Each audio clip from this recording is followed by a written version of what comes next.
আজ অযোধ্যায় রাম মন্দিরে রামলালার প্রাণ প্রতিষ্ঠা। সেই উপলক্ষে সারা দেশ জুড়ে এমনকি বিশ্বের বিভিন্ন প্রান্তে নানান অনুষ্ঠানের আয়োজন করা হয়েছে। আরামবাগ বজরং বাহিনী কমিটির উদ্যোগেও এদিন সারাদিন ব্যাপী হনুমান চালিসা পাঠ, গীতা পাঠ সহ বিভিন্ন ধর্মীয় অনুষ্ঠানের ব্যবস্থা করা হয়েছে। এই উপলক্ষে এদিন আরামবাগে এক বর্ণাঢ্য শোভাযাত্রা শহর পরিক্রমা করে। এখানে উপস্থিত ছিলেন বিধায়ক বিমান ঘোষ ও মধুসূদন বাগ ছাড়াও বজরং বাহিনী কমিটির পদাধিকারী সহ অসংখ্য ভক্ত।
আজকে আমাদের কাছে পরম সৌভাগ্যের দিন, আনন্দের দিন, উৎসবের দিন।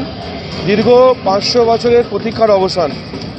আজকে অযোধ্যায় পুরুষোত্তম শ্রী রামলালার প্রাণ প্রতিষ্ঠা হচ্ছে। সেই উপলক্ষে আমাদের আরামবাগ লোকসভায় সমস্ত জায়গায়, প্রত্যেকটা পয়েন্টে যেখানে যেখানে সনাতনী হিন্দু ধর্মের মানুষ আছে, সব জায়গায় সকাল থেকে প্রভাত ফেরির মাধ্যমে পুজো, আজা, যজ্ঞ, প্রসাদ বিতরণের কাজ অলরেডি শুরু হয়েছে।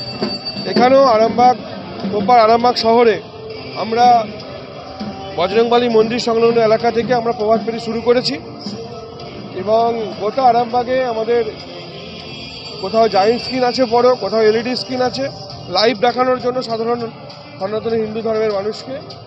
তো প্রায় 8000 লোকের প্রসাদের ব্যবস্থা আছে আরামবাগ শহরে। এবং আমার নিজের গ্রামেতেও বড় উৎসব হচ্ছে, অনুষ্ঠান হচ্ছে। আমার নিজের বিধান, সেখানকার আমি বিধায়ক, সেখানেও বড় অনুষ্ঠান চলছে। শুধু আরামবাগ বলে নয়, গোটা ভারতবর্ষের প্রত্যেকটা কোনায় কোনায় আজকের এই আনন্দ উৎসব চলছে।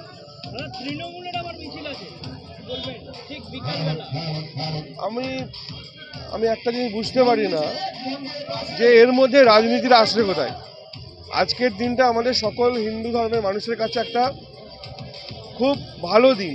সেখানেও যদি রাজনীতি শাসক দল করতে চায়, এটা মানুষ উত্তর দেবে সময়।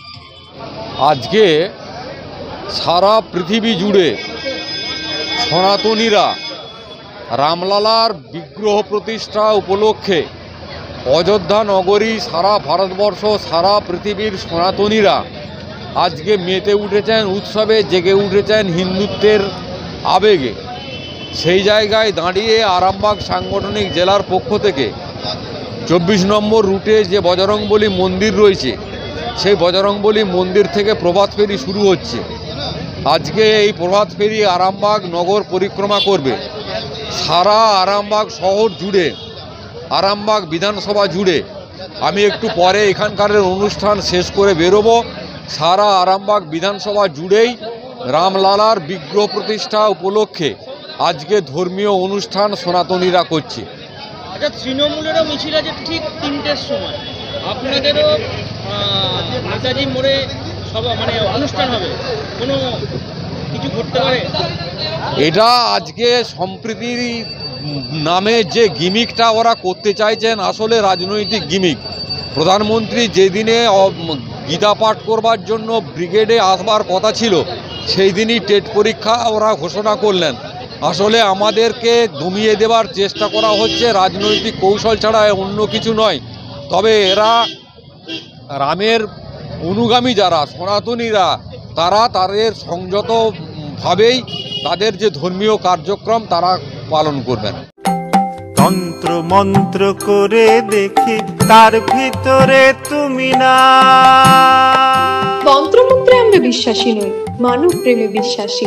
মানবতার বীজ বপনে 24 থেকে 28 জানুয়ারি আমরা আয়োজন করেছি আন্তর্জাতিক গোসাই পরবের। পঞ্চম বর্ষে তিঘুরির মাঠে পরবে থাকছে এদেশের পাশাপাশি বাংলাদেশ, রাশিয়া, জাপান সহ বহু দেশের বাউল পুকিরা। থাকবে পুরুলিয়ার ছোয়ের মুখোশ থেকে খোয়াইয়ের হাট, হস্তশিল্পের সম্ভার, বাংলাদেশের নকশি কাঁথা, পিঠে ফুলের স্টল। মানুষের মধ্যে ঈশ্বরের অস্তিত্ব খুঁজতে সামিল হন আমাদের সকলের উৎসবে। শাস্ত্র গ্রন্থ পড়ি যত, আরো দূরে সরে যাই, আরো